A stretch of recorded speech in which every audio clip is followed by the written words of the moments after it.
खुलुमबाय गासैबो मिडिया बिथांमोननिसिम आङो फुंबिलि प्राइमारि बिपिएफनि जानानै खुलुमनायखौ बावहरग्रोबाय। दा जोंनि दिनैनि प्रेस मिट होनायनि गुदिया जाहैबाय जोङो नैबे जोंनि फुंबिलि आवलसियानि सायाव थानाय बे दालाङा दिनैसिम कमप्लिट जानो थाङाखै आरो कमप्लिट जायाखै। बेखौ हाग्रामा बिथाङा सिगां 3 बोसोरनि सिगाङावहाय बेखौ गायसननानै गालांदोंमोन आरो बियो हाबदान जानानै दङ। दा जों नैबेखौसो बुंनो नागिरदों, नैबे फुंबिलि दालांखौ जोङो दा गोदान सरकार थानाय बे इउपिपिएल सरकारनि बिथां प्रमद बर' बिथांखौ जोङो जोंनि ओनसोलनिनो मोनसे गान्दा क्लाब होननाय दङ। बे गान्दा क्लाबा जोङो ओनसोलनि मोजांखौ नायनानै जोंनि दालांखौ जिहेतु गोनांथार होननानै जोङो गान्दा क्लाबनि जानानैबो गोबां मानसिफ्रा माने समाज सिबियारि बिथांमोना ज' जानानै गान्दा क्लाबनि सेक्रेटारि प्रेसिडेन्टखौ लाफानानै बे दालांनि सायाव सावरायनाय जादोंमोन आरो प्रटेस्ट खालामनो नागिरनायाव बेयाव जाहैबाय मा, बिथांमोना मन्टु बर' बिथाङा फैनानै दानि इउपिपिएलनि केन्डिडेट बिथां मन्टु बर'आ फैनानै नैबे दालांखौ नोंसोरो प्रेस मिट खालामलायनांला, ससियेल मिडियायाव आगारथ'नाङा, आं रायलायगोन, सप्तासेनि समनि उनावनो बे दालाङा जाफुंगोन होननानै बिथाङा फोरमायलांदोंमोन। बिथाङा थांनाय जानुवारि 29 खालि फैनानै बिथाङा जोंनो बेखिनि कमेन्टखौ होलांदों। रायजोआ बेखिनियाव सप्तासेनि उनावनो बिथाङा सिफजों रायलायनानै डिसिसन लागोन होनना बुंनायखाय जोङो गनायनानै लादोंमोन। नाथाय दिनैहाय जोङो नुनो मोनबाय, बिनि उनावबो प्रमद बर' बिथाङा सप्तासेनि उनावहाय अनसलियाव मोनसे प्रग्राम दंमोन। बिथाङा अनसलिनिफ्राय डाइरेक्ट फैनानै बिथाङा बे दालांखौ नायनो थांनानै लोगो नायखांनायनि उनावहाय इस्टिमेटखौ गाबोननिफ्रायनो बानायनानै जोङो बेखौ मुभ खालामबाय थासिगोन। बे इस्टिमेट माबाया टेन्डारा जाखांनायनि उनाव लोगो बानायगोन होनना बुंदोंमोन। नाथाय बिथाङा बे दालांखौ दिनैसिमबो दिनैहाय इलेक्सन सफैलायबाय, बिथाङा दिनैसिमबो बानायनो हायाखै आरो बिथांमोना दिनैहाय जोंखौ बे ओनसोलखौ जेनेबा नंखाय बुंबाय थानानै बा थगायनानै दोननो नागिरदों नामा? दिनैनि दिनावहाय बिथाङा सासे मन्टु बर' बिथाङा बेखौ रिक्स लादोंमोन। बिथाङा बेखौ रिक्स लानानै मावफुंनो हायाबा बिथाङा आरो मावफुंनो हायाखै।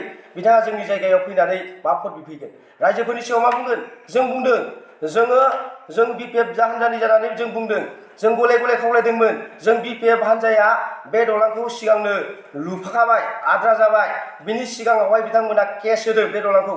बे केस होनायनि उनावहाय बिपिएफनि दिनाव जिखिनि लामा दालां जानाय, बिटिसि ओनसोलाव जिखिनि वान टाइम स्पेसियेल पेकेजनि बे सेन्ट्रेल स्किममोन, बे सेन्ट्रेल स्किमनि गासैबो स्किमनि एगेन्स्टआव बिथांमोना फैसा जाख्ल'दों होननानै बिथांमोना माने नांनानै हाग्रामा बिथांजों फैनाय लोगो हाग्रामा बिथांखौ जों खेबसे लाबोनो हादों। खेबसेयावनो बे दालांखौ बिथाङा होलांदों आरो नेक्स्ट बोसोरनि उनावनो बिथाङा बे दालांखौ मावफुंनो होदों। जोंनि रायजो राजाफ्रा गोजोनदोंमोन। नाथाय बिथांमोना बे वान टाइम स्पेसियेल पेकेजखौनो केस होनानै आरो बन्द' खालामबाय। जोंनि एरियाखौ माने गादबनाय बायदि जाहैबाय। जोङो बिथांखौ जोङो सोंखारनानै बुंगोन, इउपिपिएल गभर्नमेन्टखौ जों बुंगोन, बिथांमोना खुगायावल' गोदै बिथांमोना जेबो मावनो हायाखै, जों बेखौ बुंगोन। दा जोङो फुंबिलि प्राइमारिनि जि दुखु मोननाय आरो जोङो बिथांमोनखौ जोङो माने बिथांमोननि एगेन्स्टआव जोङो बे खोथाखौ बुंबाय। आरो जब कार्डनि खोथाखौ आङो बुंगोन। जब कार्डनि खोथाया जाहैबाय, जब कार्डआ गोदो बिपिएफनि दिनावहाय मानो अफिसाव थायो होनना बुंदोंमोन। जब कार्डआ बिपिएफनि दिनाव अफिसाव थायोमोननो। गावसिनि दिनावलाय अबाव थाखो? गावसिनि दिनावथ' अफिसावनो दङ। दा जब कार्डखौ गावसोर मानो लाना दोनहैदों? जब कार्डआव हारसिंनो फैसा थायो, हाबो होनदोंमोन। जब कार्डआव माबोरै हारसिंनो फैसा हाबो? खामानि मावबासो मोनगोन। खामानि मावग्राया मोननांगोन, पाब्लिकआ मोननांगोन। बिथांमोना माबायदि मावदों? ट्रेक्टराइज खालामदों। बिथांमोननि ट्रेक्टराइज खालामनायखौ जों नुवाखै नामा?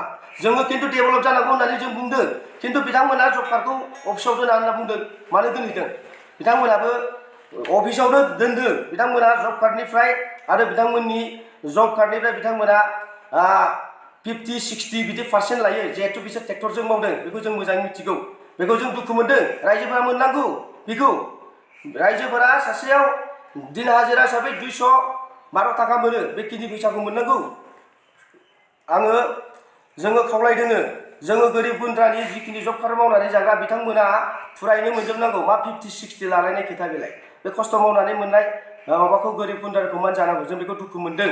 आङो बेखिनिखौनो बुंनानै दिनैनि जोंनि बे प्रेस मिटखौ जोङो बेखिनियावनो फोजोबथ'नाय जाबाय। बे केस होनायनि उनावहाय बिपिएफनि दिनाव जिखिनि लामा दालां जानाय, बिटिसि ओनसोलाव जिखिनि वान टाइम स्पेसियेल पेकेजनि बे सेन्ट्रेल स्किममोन, बे सेन्ट्रेल स्किमनि गासैबो स्किमनि एगेन्स्टआव बिथांमोना फैसा जाख्ल'दों होननानै बिथांमोना माने माबा खालामदोंमोन अजद दैखांदों आरो लोगोसे बिथांमोना केस होनानै होदों दा केस होनाय लोगो लोगो बिथांमोननि बे नैबे दलाङा जेनेबा जोंनि BPFनि बानायनाय समावहाय नैबे दलांखौ बिथांमोना केस होनाय लोगो लोगो बे हाबदान जानानै थादों आरो मोनसे खोथाखौ जों बुंगोन बेनि अनगायै गोबां बुंनो दङ जोङो गभर्नमेन्टखौ जोङो बुंगोन UPPL गभर्नमेन्टखौ UPPL गभर्नमेन्टआ दिनैहाय PMAY आव 800निफ्राय 900 1000-1500सिम जों लानाय खोनादों PMAY न'नि एगेन्स्टआव गंसे न'आव 1000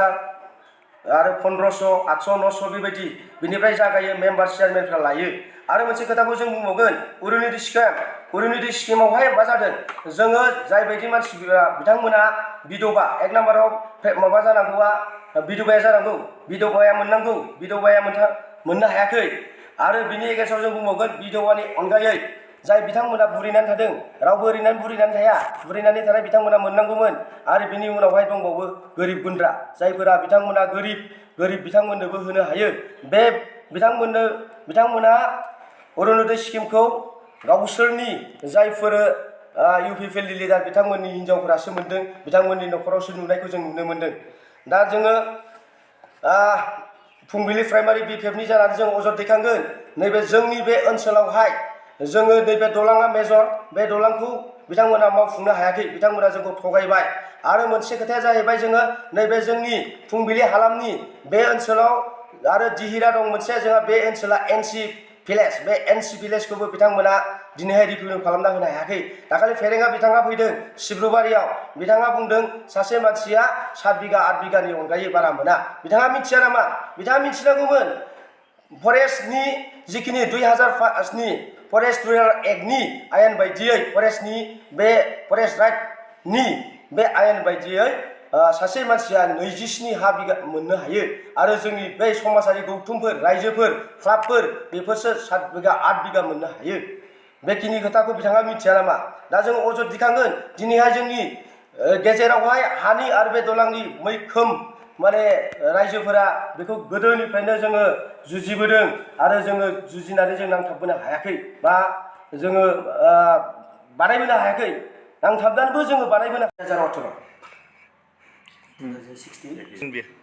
बियो जोंनिया फुंबिलि टु जावलेबान बेयाव गासै 21 कौटिनिमोन 21 कौटि सामथिं दङ दा बेयावहाय जोङो RTI बानायदों बे समावहाय UPPLनिफ्रा RTI बानायनायाव जोङो नुदों बिथाङा 19 कौटि बेसेबांबा लाखखौ दिहुनदों आरो दंमोन जोंनाव फैथ'आ दा नागिरनानै जों हरगोन जुदि नांथारगौ जायोबा मनरन्जन बिथाङा मावदोंमोन बिथांमोना केस होनानै माने अखान्थि खालामदों बिथाङा मावफुंजोबनो हायासै बे खामानिखौ मनरन्जन ब्रह्मआ बै समावहाय BPF मोन बिनि उनावहाय आरो UPPL थांबाय